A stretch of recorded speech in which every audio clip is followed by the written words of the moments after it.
Hey guys, I am back with another video in my new video series, which is basically covering chapters from my novel, which has been named The Catalyst. Now, in my last video, in my first video, I covered obviously the death of my father, which explained exactly what he passed away from in regards to the heart disease, the drinking, the smoking, all that stuff. In the second video, we covered some bullying that I suffered from in high school after the death of my father. I'm going to apologise right now before I start my third chapter in the series. I am suffering very badly from a really sore throat. It's something that's going round, and I've been suffering from this for the past few days. I've also got a lot of hay fever, hit me in the nose, and it's runny as hell. So I apologise for that. But in today's video, I'm going to discuss chapter 3 in my book, which is basically my high school days. Obviously, those that watched my previous video will know that I was bullied out of high school, which meant that I had to go on to college to basically get my GCSEs. It's not a norm for most teenagers to go to college who are still 16, who are in their last year of school, to be sent to college and basically finish their GCSEs there. Now, if you've done your GCSEs in high school, then fair enough, you might go back to college to do your GCSEs again if you failed originally. Unfortunately for me, because I was bullied out of high school, I had to go to college to do them the first time round. Unfortunately though, because I was sent to college to do my GCSEs, it meant that I couldn't do them all. I had to basically pick what my strongest subject was when I was at high school. So my strongest subject when I was in high school was leisure and tourism. People ask me all the time, why did I choose leisure and tourism as a subject in high school? Because it wasn't like it was offered to every student in every school kind of thing. Leisure and tourism was kind of brought in around 2002, around the time that my father passed away. Not all schools did it, but most like city and town schools did. And because I attended a town school, I had the chance to do leisure and tourism. And I think the main reason that I chose leisure and tourism was mainly because I always had this ambition that I wanted to work with the public. I wanted to either work at like a very famous tourist attraction, or I wanted to do something that attracted tourists to a certain destination. Around that same time, I was also getting into my film work. I was writing short films. I was getting friends to act in these films, and we're doing them.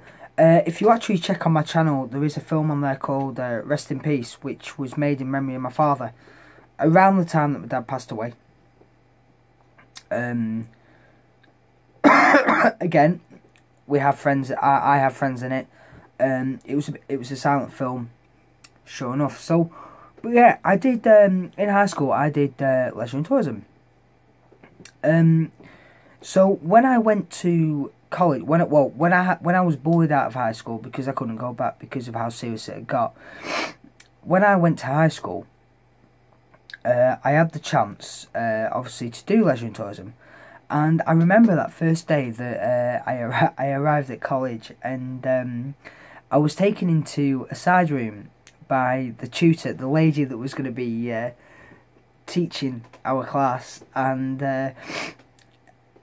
I remember the way she introduced herself. She turned around to me and said, "Okay, I understand that you're Gary." Yeah. She goes, "Right, would you like to be called Gaz, or would you like to be called Gary?" Me being me at the time, because I decided to direct under the name Gaz, I turned round to this lady Barbara and said, "I'd like to be called Gaz, please." And she goes, "Well, alrighty then. Well, I will call you Gaz." And she was very enthusiastic about it. She turned around to me and then said, because I was with another lad called Dean at the time. He didn't last very long in college. Enough said about that. She turned around to me and said, "Well, if you're going to be called Gaz, then I want to be called Babs." So at this point, I'm thinking, hold on, right? Just because I said I want to be called Gaz, because it's short for Gary, you're called Barbara, but you want to be called Babs. I was thinking, what the... about it. But anyway, I went along with it. So I remember this day, she walked us to class. This was the first day of college. And you've got to remember, people, I'm like, I should have been in my last year of high school, and most of these kids that were in college were college students, you know what I mean? They were older than me. That's how it goes. And I remember when she introduced me that day, and it was that day that I actually laid eyes on a girl. To this day, I can't remember her second name. However, I do remember her first name, which it was Emma. Now, what I will ask is, I do know that Emma has a lot of friends on Facebook who know me. One in conjunction, one person that she did know, who I'm still friends with to this day, and I love him to bits, as one of my closest friends, which is Andy. At college I knew him as Andy Young. I know that he goes by Andy Barlow these days, and he's probably one of my most closest friends. He's had my back through more things than I can currently explain on video. Maybe later pardon me. Maybe later down the line I'll be able to reveal exactly what he's had my back in, but right now I can't, because it's a very sensitive subject. He knows what I'm on about, and I know that he's going to be watching this video. So Andy, thank you very much, dude. I know you've had my back. I appreciate everything. But yeah, when I laid my eyes on this girl, Emma, she was older than me, and I remember that Babs turned around to me, and when she introduced me that to class, and Andy perked up and just said, "I like the look of you, kid. You seem like a good un, you. I think we'll get on just fine." Babs just turned around to me and said, "Oh, go and sit down. It looks like you made some friends straight away." So sure enough, I walked around this classroom and I sat next to Andy. And straight away, Andy made me fit in. It was just like, I don't know, it was it was like he could have ignored me, he could have done anything, but no, he took me under his wing, and he basically became this. He forgot the age gap. It was like, yes, he might have been older than me and all this stuff, but he accepted me into the class, he accepted me as a friend, he introduced me to his friends, and he always, like, whenever, like at lunchtimes, we'd go for our lunch, he wouldn't take me into, like, the quiet diner.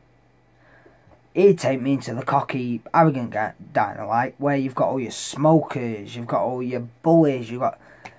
And for the first time in my life, I felt like I wasn't around the bully. Like, I might have been around the boys, but it was like, you feel like you're part of them. Now, we didn't bully anyone. We didn't bully anyone at all. But it was like, to have been bullied, and then to be seeing other people being bullied, yeah, it hurt. It hurt. To put it into perspective, I remember this day we were in this college diner, and Andy was rolling a joint. Most of the kids in that diner that day was rolling this joint, and Andy said to me, he goes, "Hey dude, do you want to join me?" So obviously we went outside. I contemplated it. I contemplated trying it, and Andy offered it me. But I turned around to him and I said, "Nah, mate, I don't want any. It's alright. You carry on smoking it. I'm fine. I don't want any." And there was this other lad that basically he goes, "Well, if you don't smoke it, I'm going to twat you." And again, I turned around and said, "Look, I don't want any." He goes, "Well, you're going to have to smoke it, because if you're out here with us smoking it, you're going to have to smoke it. Simple as that. It's either you smoke it or you don't hang around with me and Andy."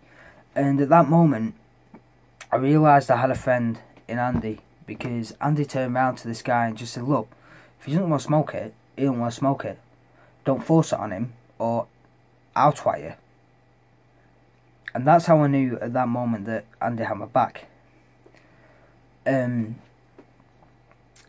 It was that same day, as I was mentioning at the beginning of the video, that day in college was the first day that I laid eyes on this girl.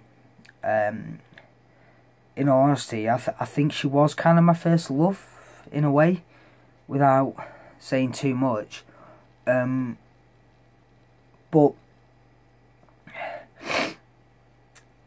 within a few weeks of being at college, because I joined halfway through a year, there was like a prom organised for like all the for the leisure and tourism classes within this block at the college, because the college was like, you've got one block for like one thing, and then you got another block for another, and then you got another block, and that's how basically how it went. And there was this one block set up for leisure tourism. I mean, they'd organised like a prom basically at a local nightclub in town, and at the time it was called Cahoots. I think it's a Wetherspoons now, to be honest with you. It could be something else. I don't go into Blackpool all that much. But they'd organised this prom, and I always had my eye on this girl from day one at college. I had my eye on this girl, Emma. And I remember when I was going to when this prom finally came up, it was like I wanted to ask her to go, but I was so nervous because I was being told, "Oh, she's got a boyfriend, guys, you haven't got a chance," and all this stuff. So I thought, well, that's my luck shot, you know what I mean? Anyhow, this college prom night came around, and all night I remember that there was me and Andy, we're at the bar, and because I was allowed to invite some of my friends from where I lived, there was obviously myself, Andy had a couple of his friends, he had his girlfriend at the time there, and I had a couple of friends there, and to be honest with you, me and Andy were just getting steaming. We were drinking, necking shots, we were literally off our tits. I remember that they had like a glass floor, so you had your ground floor, and then you had like these twirling stairs. And I remember me and Andy stood on the bottom floor of this nightclub, and we're looking up where these stairs went, and because it was a glass dance floor, you could literally see right up the girls' skirts, and it was epic. We were loving it at this time. What can you expect? College kids loving the fact that we could see up these girls' skirts, even though we had a girlfriend at the time. That's handy for you. But then again, that was me. So at this moment in time, when we're looking up this through this glass floor, I got a really good peek up this girl's skirt. This girl, Emma, that I was really attracted to at the time. So Andy says to me, he goes, Gaz, if you're going to make a move, mate, now is your time. You've got to do it now. I was nervous as hell. Right? I was scared. So, Andy turns around to me and says, well, if you don't go up there, mate, I'm going to force you up there, or I'm going to smack you around the head until you go up there. However, at this point, Andy buggers off. Yeah, he goes to dance with the girlfriend at the time. I'm left on my own. Yep, my friends that I brought along were down the other side of the bar, enjoying drinks and were chatting to people. Fair enough. I thought, now's the time. It's either now or never. So I basically, I decided to march up those stairs and walk up to the Emma girl.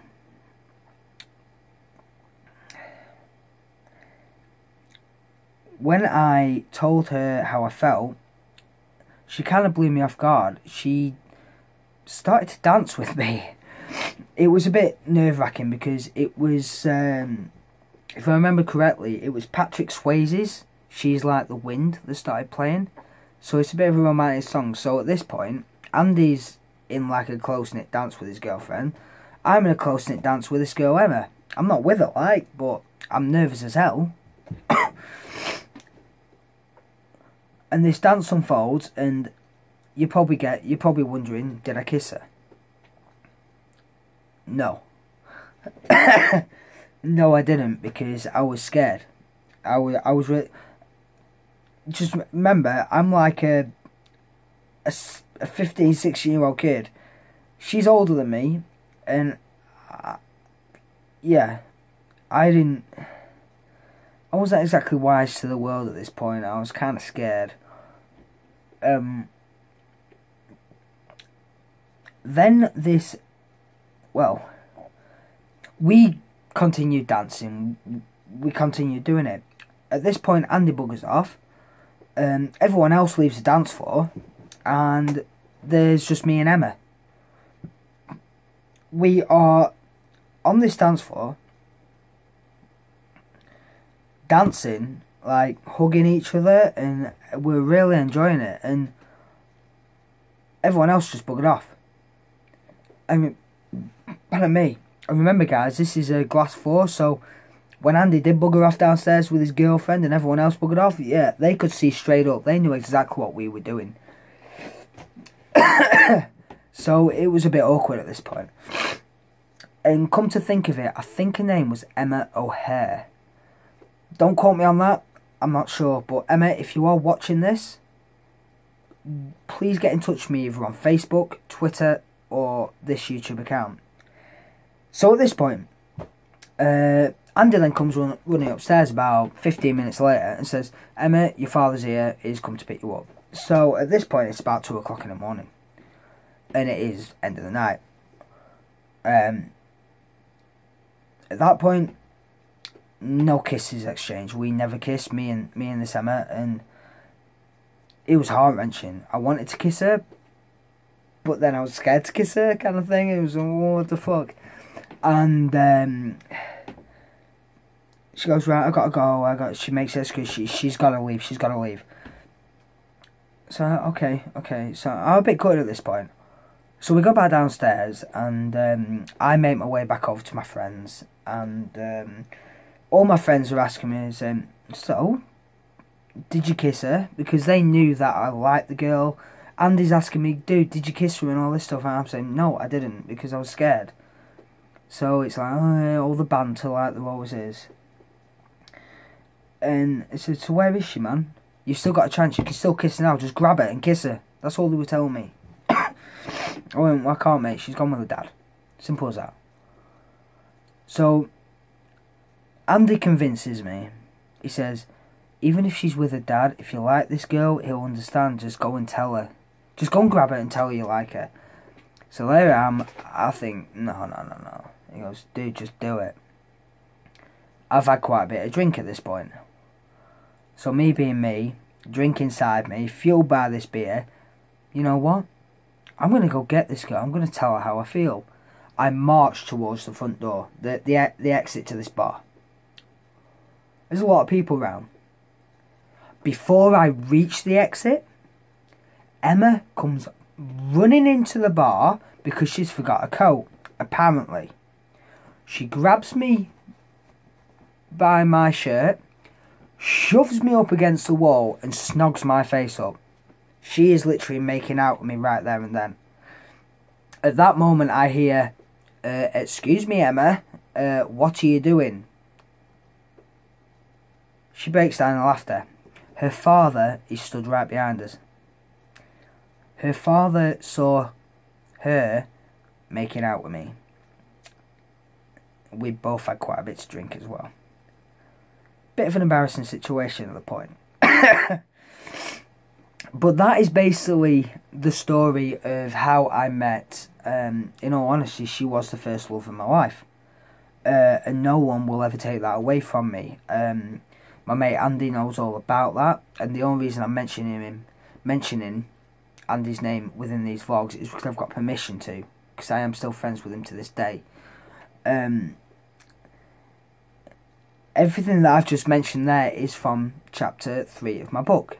It doesn't end there though. There might have been a bit of romance there at that prom night. Unfortunately, it kind of ends in heartbreak for her, and I think that's kind of my fault. Well, it was my fault. Again, my mate Andy knows all about this, and if I can try and get a quote from Andy, I will do. I'm hoping that he's going to watch this and he's going to comment below, leave a quote of what he remembers or a paragraph of what you remember, Andy. If you are watching this, buddy, please leave a comment. Tell me what you remember from that night regarding the heartbreak that I caused after prom night when I dated Emma. Remember when she cried? Without going into detail, I will go into detail in my next video, which is obviously my high school days continued, which is chapter 4 in the novel. I hope you enjoyed this. If you are new to the channel, please give us a subscribe. If you've been subscribed for a while, please give us a thumbs up. Leave us a comment below, let us know what you think, and if there's any questions you have regarding my new novel, then feel free to leave comments below. Thank you for watching, guys, and I'll see you in my next video.